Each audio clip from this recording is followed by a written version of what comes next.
Kia ora koutou katoa. Today in church we celebrate Matariki, the festival bequeathed to our whole nation by the tangata whenua, or Aotearoa. An important part of the celebration, and linking with the star constellation Matariki, which in the northern hemisphere and to the Greeks was known as Pleiades, is remembering our dead, and particularly those who, like the stars, guide us, and we might imagine watch over us. In my reflection today, I'd like to recall some of the ancient stars who guide me in my path. And I want to begin with Jesus, not Jesus the Christ, or Jesus the second person of the Trinity, King of Heaven and all that, but Jesus the Jewish storyteller, who endeavored to live out the message of those stories. I realize, of course, like with all historical figures, what comes down to us, what we know about these people, is a blend of fact and fiction, myth, some magic, often telling us more about the biographers than those the biographies are about. Jesus had a big life, told lots of stories, one of which likely was the parable of the man with two sons, often called the parable of the prodigal son. The story may not have originated with Jesus, or it might have been adapted by him. It only appears in one gospel. Regardless, this story is worth remembering and repeating because I think it captures the essence of his worldview. Luke tells us the story was a response to criticism that Jesus was welcoming tax collectors and sinners. Such welcoming meant not only listening to and conversing with these societal and religious undesirables, but dining with them. And such dining, given the personal purity laws of the day, meant that Jesus was tainted by their taint. Every society and every age has its equivalent of tax collectors and sinners. They might be people who have broken the law, or people who have acted in immoral or hurtful ways. There might be people with addictions or diseases or mannerisms that make us uncomfortable. They might be people from a different culture, look different, speak differently, and have customs that we are wary of. The word welcoming in Māori manakitanga, often, though referring to actions, is firstly a worldview, a way of seeing the world, one in which no matter who you are, what you've done, what you will do, you are connected to me. Like me, you are part of the human race, and somewhere way back in Darwin's kitchen, your ancestor was my ancestor, and we were kin. You can put a religious overlay on that worldview and simply say we're all God's children, which means we're all related, connected in a fundamental way. But the worldview behind welcoming isn't just that we're all connected, but that compassion is needed to make this family, this kinship work. A working definition of compassion might be a blend of kindness, love, acceptance, and empowerment. So I would suggest to you that Jesus, knowing that stories are wonderful memory tools that embed guiding values, told a story about kinship and compassion. The younger son, the sinner, the one who insults the name of the Father, the mana of the Father, leaves the farm, taking funds that jeopardize the ongoing financial viability of the farm, blows his money on the so-called good life, and comes to grief. He is firstly always and always a son. He's part of the human family. And secondly, he is the recipient of the extraordinary compassion of his Father, the person who is the story's exemplar of faith. The older son also engages in actions that insult the mana of the Father. The son thinks such compassion towards a sinner is unjust. He therefore doesn't understand the very essence of the Father or of kinship. But this boy too is firstly always and always a son. He too is part of the human family. And the Father, rather than relegate him to some godlike figure, as Christians have often done, needs to be seen too as part of the human family.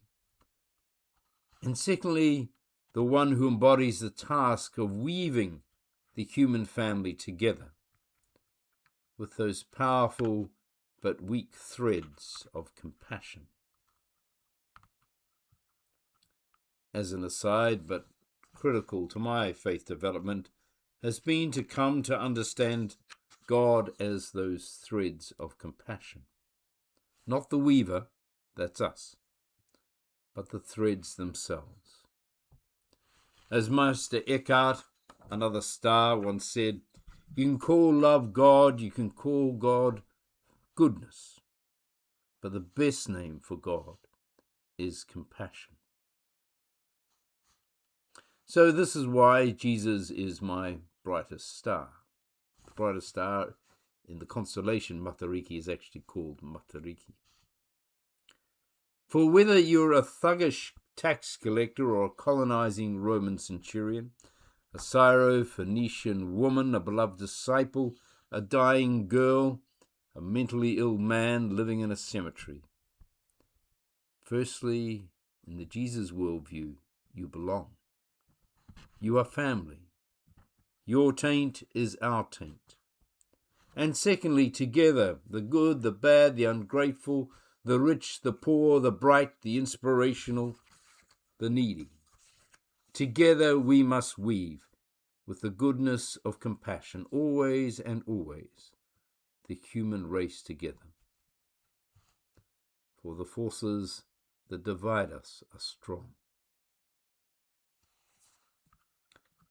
The second bright star from whom I draw encouragement is St. Brigid of Kildare, born around 450. The oldest surviving texts we have for Brigid, a mix of history and hagiography, as history of saints, were written about a century after her death. And to get some semblance of her extraordinary life, one has to dig beneath the layers of incredulous miracles that shroud her. In an age when women normally held no power, Brigid was an exception. Her abbey, which she founded and led, where monks and nuns lived in parallel but did not mix. But she was the leader of both the men and the women. This abbey became a centre of Irish Christianity. There, Brigid dedicated herself to helping the poor, healing the sick, tending her cattle, and performing the occasional miracle. The abbey drew many pilgrims and much revenue, and thus had political influence. They also, and I find this quite intriguing, story is they had a perpetual flame, fire pit, burning at the abbey for centuries. Early Irish law appears to recognise the Abbess of Kildare as able to turn back the streams of war, indicating the abbey's possible role as an arbiter between warring parties. Kildare also became renowned as a centre of literacy and scribal production. The historian Alva Johnston calls Brigid the patron of the poor. She goes on, Brigid was the very first Irish person that Irish people write about. Once writing's introduced and people begin to write narrative texts, it's not Patrick they write about to begin with. It's actually Brigid. Central to her charm was her championing of everyday people. Other saints, including the famous Patrick, aligned themselves with the elite. Despite the power her abbey would later hold, Brigid was anti-establishment. Johnson's favourite example concerns a fox. Once upon a time, a man accidentally killed the king's pet fox and was sentenced to death. Brigid, overcome with pity, has a wild fox take its place and perform tricks for the king. The king is satisfied, the prisoner released. But Brigid is also concerned for the fox and lets it flee. Justice is served, and only the king is left unhappy. She was an Irish saint for the Irish, even Irish foxes, and they loved her for it. Although I'm influenced in my affection for her through my ancestry and its mythology, I find inspiration in Brigid's love for common people, those outside the halls of power, and of wanting to find faith and affirm faith in common people's lives. A faith not to condemn, but to encourage. A faith that finds God already with the people, the land and forests, streams and animals, and around the fires of family, community and tribe.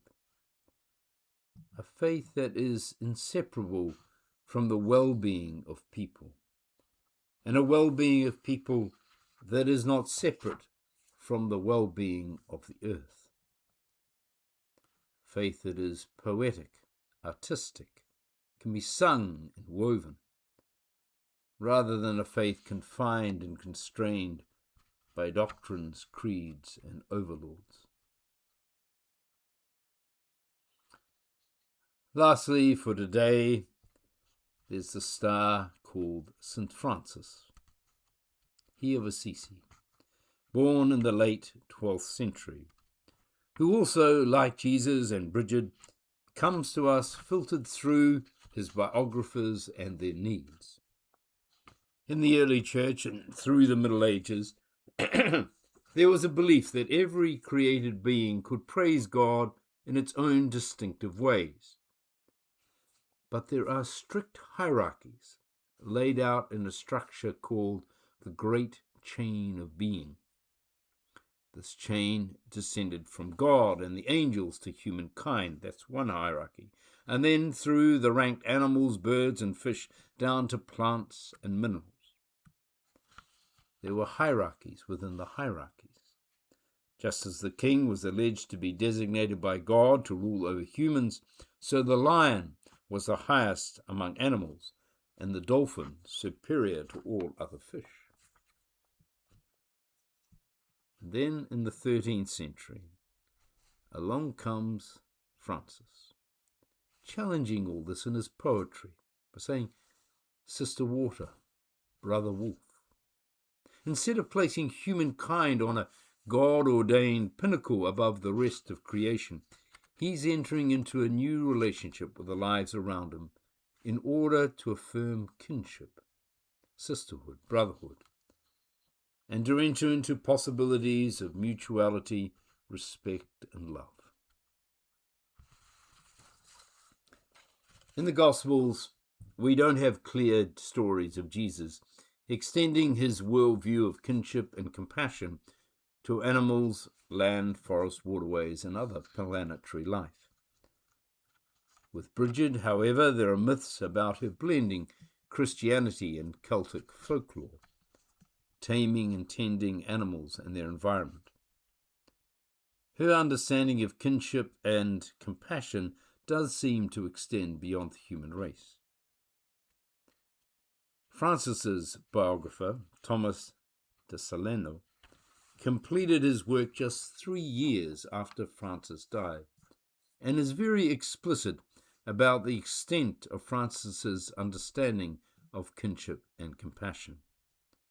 Kinship extended to not only the poor, including the ill and contagious like lepers, but also to those outside the Christian faith, like the Sultan of Egypt.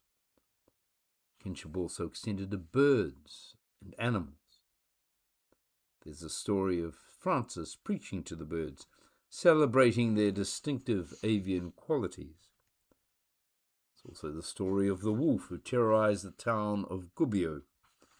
Francis befriends the wolf and negotiates a peace deal where both town and wolf have their needs met.